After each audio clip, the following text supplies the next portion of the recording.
Hello everyone, my name is Aarti and you're watching HW News. The Pegasus project has opened our eyes to a new reality. You may set a password or lock pattern on your phone, but that's clearly not enough to protect your device and all your data in it. The Pegasus spyware that allegedly targeted 50,000 people worldwide, including 300 Indians, tells us the dangers of technology. And the most concerning part about this is one does not even know if he or she is being watched or being surveilled. Every activity that they do or every movement that they do, it is being tracked. For fast, modern, and socially relevant life, we have traded our privacy with technology. Artificial intelligence, social media algorithms, and spywares like Pegasus, there are endless technologies that are used to keep an eye on you and your every movement. Can we really escape this? As I said, we want fast, modern, and socially relevant life. We can't give up technology, so what option do we have to avoid the surveillance? Or is it even possible to escape surveillance? We will ask all of these questions today to Sarang Nedkar. He is a founder and CEO at InnoSapient Technologies and is a part of a group from University of Toronto which works on privacy and anti-hacking equipment.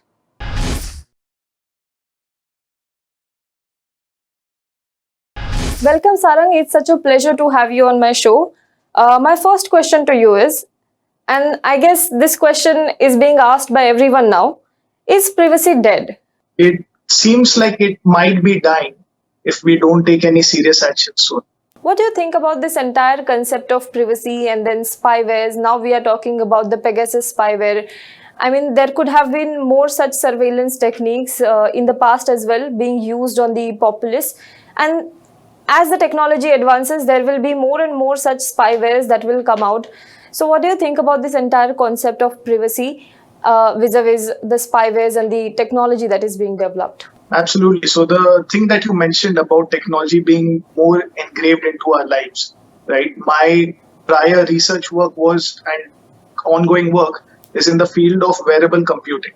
So any computer that you can wear on your body, right? Whether it be a Fitbit, smart glasses, smartwatch, smart shoes, all sorts of smart things, even smart homes around us. They are gathering so much information about us every second that the possibilities of breach of privacy are increasing exponentially, right? The more information gathering that is happening around you, the more chances of your privacy being compromised. And that is something that needs some serious intervention, because if you don't work on that now, it might seem like a small problem today. Most people think, what do I have to hide? But what you don't realize is that it slowly starts creeping onto you. And eventually you would be living, you won't realize when you reach a 1984 type Orwellian society. So that is something that we certainly want to avoid. And privacy, just as a blanket statement, is extremely important and needs to be taken very seriously. Sarang, you co-authored a paper called Code of Ethics on Human Augmentation, and when I was going through it, there was this first line that actually caught my attention where you said that the major threat is coming from smart cities, smart buildings and cyborgs. And then we also have smartphones with us every day. So it's like our privacy is being compromised almost every second of the day. Absolutely. In fact, the idea of we would someday turn into cyborgs is not a future reality anymore. It is something that's already there, right? Like you mentioned, you don't need a bionic eye to be an augmented human. This is already making me an augmented human because I have so much power because of being connected to the internet and also in terms of technological advances, right? I use a Samsung Note 20 Ultra and I can click pictures of the moon that a few years ago could have been done only with telescopes. So there's so much power in our pockets today that we are already augmented humans. We are already cyborgs in a manner, right? And that actually is what leads to the possibilities of your privacy being compromised. Because again, you are already so technologically enabled that the possibility of something being hacked into is very easy. But there are two facets of this entire argument. You may see there are people who say, like in the case of Pegasus spyware, the NSO has said that this is the technology that is saving lives of millions of people. But then on the other end, it is also being used for snooping on people. So how would you clearly define those two different, the tasks of the same spyware? Where technology is also being used to help people, save people's lives, but then also it is somewhat dangerous. Absolutely. Let me use an example of facial recognition for this. Right, we are all hearing about facial recognition being used in Hong Kong to identify protesters, and that would be a negative use of the technology because you're using it to curb someone's privacy, to curb someone's freedom of thought, freedom of speech. That same facial recognition technology was actually used by our group to create a pair of eyeglasses that allows visually impaired people to know who or what is in front of them and how to navigate to that person or thing. So that is a positive use of the technology. The same thing can be used in positive and negative ways. The way in which we do it is extremely important. And about technology saving millions of lives, I'm absolutely not against technology because I'm a tech inventor myself. Right, so we obviously want technology to be even more engraved into your lives, right? Things like brain-computer interfaces, BCI. That is something that is certainly important in terms of saving people from many problems. But at the same time, there needs to be a certain, thought in the back of our mind to realize the negative potentials of technology and how to curb that. So, there needs to be a clear idea as to what is right and what is wrong. And for that, we need to have some sort of I don't know if I want to call it a policy framework or a legal framework, but there certainly needs to be some sort of a framework, most likely from an auditory standpoint, because you can't prevent technology from being used right at that moment, but you can certainly go back and check whether it was done correctly or wrong. And that is something that the Citizen Lab has currently done with Pegasus, right? They've identified in what cases has this technology been used in the wrong way, and then thus doing a forensic analysis and an auditing process to identify where it went wrong, so that we can integrate it into the policy interventions so that such a problem doesn't occur in the future. So saying what is right or wrong is actually not even my job, right? Because I am not the right entity. The right entities need to be involved in this conversation. And that is what we try to do with the Code of Ethics on Human Augmentation. If you see the concluding bit, we have mentioned that this is just the beginning of the conversation. We have initiated the conversation with the Code 1.0, and we actually want other people to get involved in the process so that a 360-degree approach can be taken for this. It can't be a unilateral approach where just a tech person or a tech inventor is able to define how their technology is being used in the right or wrong way, because everybody's imagination is limited, right? Once I create a piece of technology, I don't know how it's going to be used. So we all need to come together and really initiate the conversation. Up until now, we didn't even have a conversation about this seriously. The US has started doing that with congressional hearings. Maybe something like that, something in the parliament perhaps needs to be done now, from a very serious note regarding this. While going through your paper, there is another one interesting concept that I came across, which was about surveillance divide, where you talk about that the rich and the elite will have access to these kind of technology, these kind of surveillance technology, whereas ordinary people may not have the kind of access that the rich people have. Can you just elaborate on that a little bit? When you provide technology to a person or an entity, you empower them in a way, right?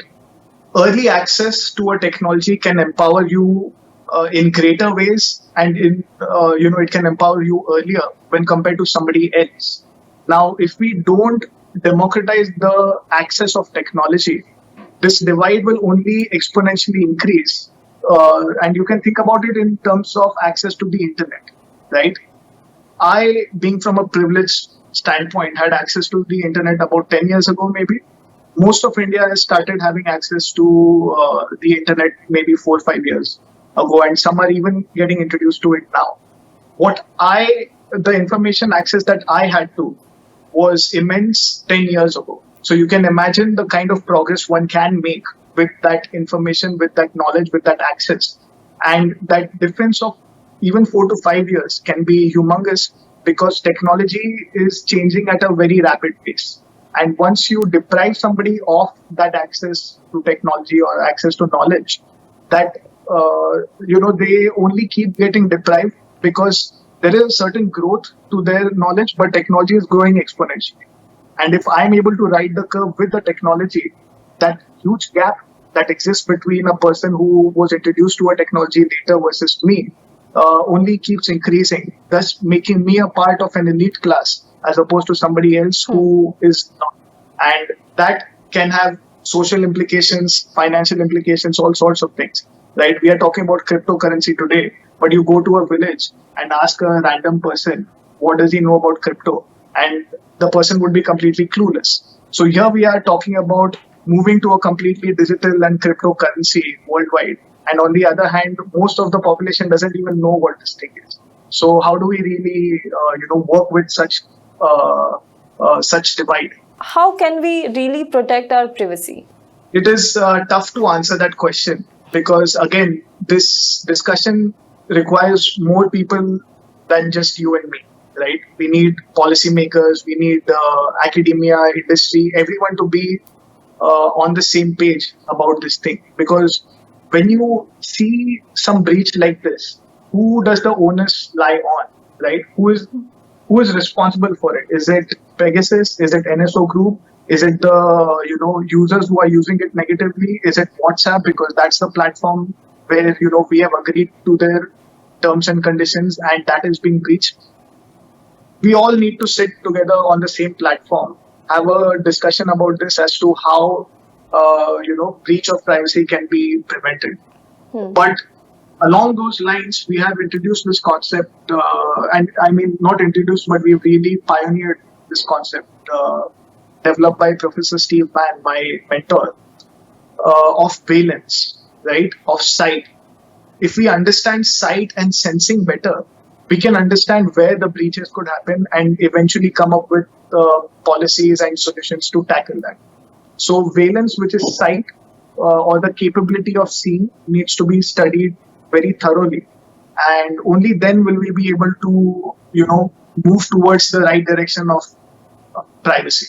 Because today, there's Pegasus, but tomorrow or even right now, I'm sure there's other softwares that are currently being used that just haven't come to the light. So up until now, it was very difficult. But what we can do is we can put more efforts into this research so that people and even the masses come to know about such things. Right now, we are just clicking that button saying, I accept your terms and conditions. But is that enough? You and I probably don't even read about it. So what does a person in a rural setting know about it? Are we educating them enough? Is just something in the footnote, is that enough to make someone aware about the negative aspects of your technology? We need to really think about it strongly and deliberate upon it. Sarang, my last question to you is, what will be your message to all those people, as you rightly mentioned, who say that, what do I have to hide? What do I have to do with this? Because probably about Pegasus, you and me are talking about it. There are a certain section of people that is talking about it, but not every common denominator knows about Pegasus or is talking about Pegasus. They have no clue about what surveillance is and what it can do to their lives.